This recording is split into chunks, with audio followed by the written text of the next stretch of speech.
मागच्या वर्षी शिंदखेडा तालुक्यामध्ये मोठ्या प्रमाणामध्ये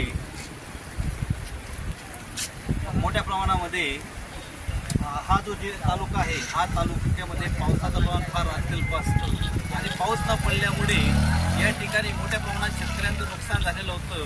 शेतकऱ्यांच्या ज्या पिढ्या आहेत त्या अशा प्रकारे उद्ध्वस्त होताना दिसतात। पण जसाही अतिवृष्टी किंवा मोठा पाऊस होतो तर त्याला अडवण्यासाठी सिंचनाचा कुठला प्रकल्प इथं दिसून येत नाही।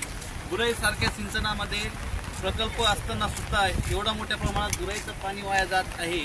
हे पाणी कुठतरी अडवावं असं संबंध शिंदखेडावासी तालुक्यांचं आणि त्या शेतकरी बंधू भागांचं असं म्हणणं आहे की पाणी अडवून आमच्यासाठी सदन असं काहीतरी प्रकल्प उभा करून शेतापर्यंत बांधापर्यंत हे पाणी घेऊन जावं आणि त्यामुळे कायमस्वरूपी शिंदखेडा तालुका हा बागायतदार असेल आणि दुष्काळी तालुकामधून त्याचं नाव जे आहे ते कधीतरी नामशेष होईल। या पद्धतीने या ठिकाणी शिंदखेडा तालुक्याचे संबंध शेतकरी बांधव उभे आहेत आणि यांना हे बुराईचं वाद झालेलं पाणी हे कधी काढी प्रकल्पाने अडवला पाहिजे, मोठा प्रकल्प करायला पाहिजे आणि हे पाणी बारमाही नदी प्रकल्पातून व्हायला पाहिजे अशी शिंदखेडा तालुक्याच्या बांधवांची इच्छा आहे।